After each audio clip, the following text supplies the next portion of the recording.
रविवारची पहाट आणि बाहेर येणारा पाऊस आणि घरात सगळ्यांना गरम गरम काही खाण्याची झाली इच्छा।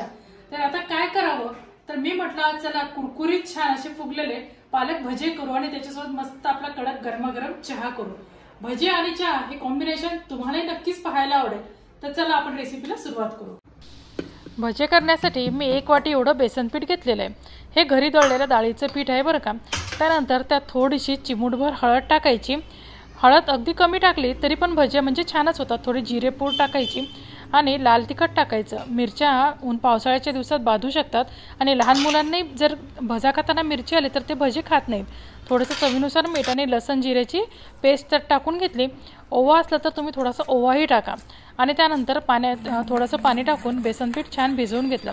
पण बेसन पीठ भिजवताना ते जास्त घट्टही भिजवायचं नाही आणि जास्त पातळही करायचं नाही। म्हणजे आपण भज्यासाठी जे बेसन पीठ भिजवतो ना त्यापेक्षा थोडंसं पातळ असलेलं हे बेसन पीठ भिजवायचं।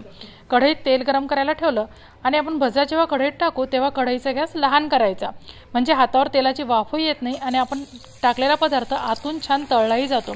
मस्त मी पालक स्वच्छ धुवून घेतला आहे, निवडून घेतला आहे। तो आपल्या बेसन पिठात डिप करायचा आणि छान भजी तळून घ्यायची।